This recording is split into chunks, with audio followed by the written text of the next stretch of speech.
बिस्मिल्लाहिर्रहमानिर्रहीम। 40 अहादीस याद करने की फजीलत। आज हम पढ़ेंगे हदीस नंबर 20। क़ाल रसूलुल्लाह सल्लल्लाहु अलैहि वसल्लम इन्नल्लाह जमीलुन युहिब्बुल जमाला।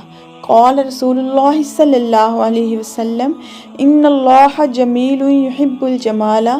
रसूलुल्लाह सल्लल्लाहु अलैहि वसल्लम ने फरमाया, बेशक अल्लाह खूबसूरत है और खूबसूरती को पसंद फरमाता है। अल्लाह खूबसूरत है और खूबसूरती को पसंद फरमाता है। सही मुस्लिम अहादीस है ये। रसूलुल्लाह सल्लल्लाहु अलैहि वसल्लम ने फरमाया, ला यदखुलुल जन्नता मन कान फी क़ल्बिही मिस्कालु ज़र्रतिन मिन किब्रिन। क़ाल रजुलुन इन्नर रजुलु युहिब्बु अन यकून सूबुहु हसनन व नअलुहु हसना। क़ाल इन्नल्लाह जमीलुन युहिब्बुल जमाला अल किब्रु बतरुल हक़्क़ि व गम्तुल नासी। जिसके दिल में ज़रा बराबर भी तकब्बुर हुआ वो जन्नत में नहीं जाएगा। रसूलुल्लाह सल्लल्लाहु अलैहि वसल्लम ने फरमाया, जिसके दिल में एक ज़रा बराबर भी तकब्बुर हुआ वो जन्नत में नहीं जाएगा। और एक आदमी कहने लगा, बिलाशुबा कि आदमी पसंद करता है कि उसके कपड़े अच्छे हों, जूता अच्छा हो और वो खूबसूरत नज़र आए। आप सल्लल्लाहु अलैहि वसल्लम ने फरमाया कि यकीनन इसमें कोई शक नहीं कि अल्लाह ताला खूबसूरत है और अल्लाह ताला खूबसूरती को पसंद रखता है। तकब्बुर हक़ का इनकार कर डालना है और लोगों को हकीर समझना है। जो शख्स तकब्बुर करता है वो हक़ का इनकार करता है, वो अल्लाह ताला का इनकार करता है। और तकब्बुर करने वाला लोग लोगों को अपने से कमतर समझते हैं, लोगों को हकीर समझते हैं। और इन्नल्लाह जमीलुन युहिब्बुल जमाल, इसमें कोई शक नहीं कि अल्लाह ताला खूबसूरत है और ख़ूबसूरती को पसंद फरमाते हैं। और इसका मफ़हूम ये बयान किया कि अल्लाह रब्बे कायनात का हर मामला खूबसूरत है और वो खूबसूरत नामों और कामों और जमील सफ़ात से मुत्सिफ़ है। ये मानी किया गया कि जमील का मानी खूबसूरत और करीम का मानी इज़्ज़त किया गया है। और इमाम मुस्लिम रहमतुल्लाह ने इस सही मुस्लिम में अब्दुल्ला बिन मसूद रज़ियल्लाहु ताला अन्हुमा से नकल किया कि वो बयान करते हैं कि नबी करीम सल्लल्लाहु अलैहि वसल्लम ने फरमाया कि जिस शख्स के दिल में ज़रा बराबर भी तकब्बुर हुआ, एक ज़रा बराबर भी तकब्बुर हुआ, वह जन्नत में दाखिल नहीं होगा। तो एक शख्स कहने लगा कि आदमी ये पसंद करता है कि इसके कपड़े अच्छे हों, जूते अच्छे हों। तो नबी अकरम सल्लल्लाहु अलैहि वसल्लम ने फरमाया कि बिलाशुबा अल्लाह ताला खूबसूरत है और ख़ूबसूरती को पसंद फरमाता है। तकब्बुर ये है कि हक़ का इनकार किया जाए, लोगों को हकीर और अपने आप को ऊंचा समझा जाए, लोगों को हकीर अपने से कमतर समझा जाए और ख़ुद को ऊंचा समझा जाए। ऐसा शख्स तकब्बुर करता है। और तकब्बुर करने वाला शख्स जो दूसरों को अपने से कमतर समझता है, जो ख़ुद को आला और दूसरों को अपने से कमतर समझता है, अपने से हकीर जानता है, तो वो कभी भी जन्नत में नहीं जाएगा। हदीस में नबी करीम सल्लल्लाहु अलैहि वसल्लम का ये फरमाना कि बिलाशुबा अल्लाह ताला खूबसूरत है और ख़ूबसूरती को पसंद फरमाता है। कपड़ों की खूबसूरती के मुतल्लिक़ हदीस में सवाल किया गया तो ये जुमला इसे और हर चीज़ की खूबसूरती को शामिल है। हदीस नंबर 1686 में कि अल्लाह ताला तय्यब, अल्लाह ताला पाक है, अल्लाह ताला तय्यब पाक है और साफ़ है और साफ़ सुथरी चीज़ ही कबूल करते हैं। अल्लाह ताला पाक है और अल्लाह ताला पाक चीज़ों को कबूल करते हैं।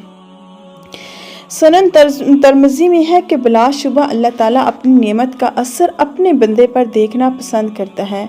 और सुनन तिरमिज़ी हदीस नंबर 2963 में इमाम तिरमिज़ी रहमतुल्लाह फरमाते हैं कि अबू अल हवास चश्मज़ी रज़ियल्लाहु ताला अन्हु बयान करते हैं कि नबी करीम सल्लल्लाहु अलैहि वसल्लम ने मुझे फटे पुराने लिबास में देखा तो फरमाने लगे, क्या तेरे पास कोई माल है? तो मैंने जवाब दिया, जी हाँ। नबी सल्लल्लाहु अलैहि वसल्लम ने फरमाया, तो कौन सा माल है? तो मैंने जवाब दिया कि अल्लाह ताला ने मुझे ऊँट, बकरियां वगैरह दी हैं। तो नबी करीम सल्लल्लाहु अलैहि वसल्लम फरमाने लगे, तो उसकी नेमत और करम का तुझ पर इजहार होना चाहिए। अल्लाह ताला सुब्हाना ताला ये पसंद फरमाती हैं कि उसके बंदे पर उसकी दी हुई नेमतों का असर नज़र आए, क्योंकि ये उसके जमाल और ख़ूबसूरती में से है जिसे अल्लाह ताला पसंद फरमाता है। ये बातनी तौर पर भी ये जमाल और ख़ूबसूरती है और कि उसकी नेमत का शुक्र अदा किया जाए। इसलिए वाजिब और ज़रूरी है कि ज़ाहिरी जमाल और ख़ूबसूरती की नेमत के साथ साथ बातनी जमाल और ख़ूबसूरती अल्लाह ताला की नेमत पर इसका शुक्र अदा करते रहो। अपनी मोहब्बत اور پسندیدگی کے بنا پر ہی اپنے بندوں پر لباس و زینت کا نزول فرمایا، جس سے وہ اپنے ظاہر کو خوبصورت اور تقوی کو اپنے باطن کو خوبصورت بنائے۔ اللہ تعالیٰ نے لباس کے ذریعے انسان کو کہا کہ وہ اپنے ظاہر کو خوبصورت بنائے اور تقوی کے ذریعے اپنے باطن کو خوبصورت بنائے۔ سورہ الاعراف آیت نمبر 26 اللہ تعالیٰ فرماتے ہیں، یا بنی آدم قد انزلنا علیکم لباس یواری سوآتکم وریشا، یا بنی آدم قد انزلنا علیکم لباس یواری سوآتکم وریشا ولباس التقوی ذالک خیر ذالک من آیات اللہ لعلہم یذکرون۔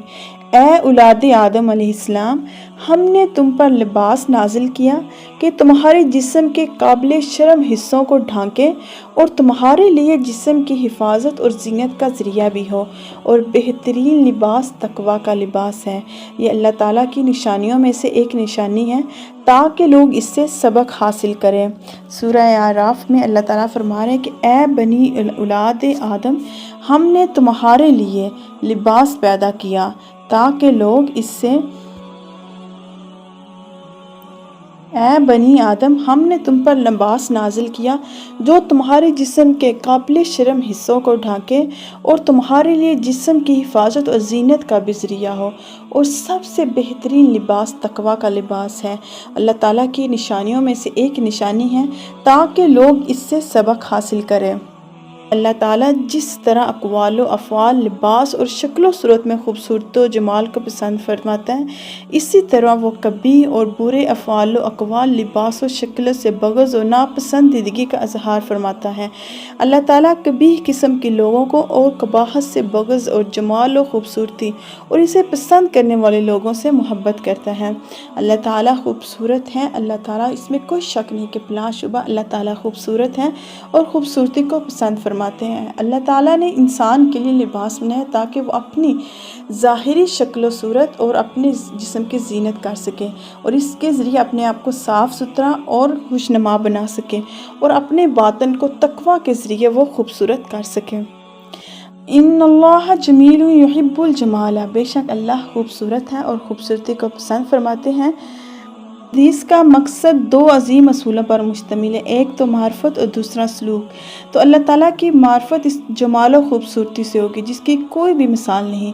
اللہ تعالیٰ کی عبادت بھی حسن و جمال سے ہوگی جسے اللہ تعالیٰ فرماتے ہیں۔ اللہ تعالیٰ پسند فرماتے ہیں کہ وہ اقوال و اعمال اور اخلاق کا جمال و خوبصورتی جو اللہ تعالیٰ کو پسند ہے۔ اللہ تعالیٰ کی عبادت کرنے والے پر واجب اور ضروری ہے کہ وہ اپنی زبان کو سچ اور دل کو اخلاص، محبت، اطاعت اور توکل کے زیور سے حسن و جمیل اور خوبصورت بنائے، اپنے اعضاء کو اطاعت اور اپنے بدن کو لباس پہن کر اس کی نعمتوں کا شکر ادا کرے، اس کی نعمتوں کو ظاہر کر کے اور نجاست اور میل کچیل اور گندے بالوں سے پاک صاف کر کے اور ناخن کاٹ کر خود کو خوبصورت اور حسین و جمیل بنائے۔ اللہ تعالیٰ کو اس کے وصف جمال سے پہچاننے کے لیے اس کی عبادت میں بھی جمال اور اس کو خوبصورتی کے ساتھ کریں جو اس کی شرع اور دین بھی ہے۔ یہ دو عظیم قاعدے معرفت اور سلوک ہیں۔ ہم سب اللہ تعالیٰ سے عافیت کے طلبگار ہیں کہ اے اللہ تعالیٰ ہمارے نبی محمد صلی اللہ علیہ وآلہ وسلم پر رحمتیں برسائے اور ہم سب کو برے کاموں سے بچائے، آمین یا رب العالمین۔ ویڈیو اچھی لگی ہو تو لائک، شیئر اور سبسکرائب کیجیے۔ فی امان اللہ۔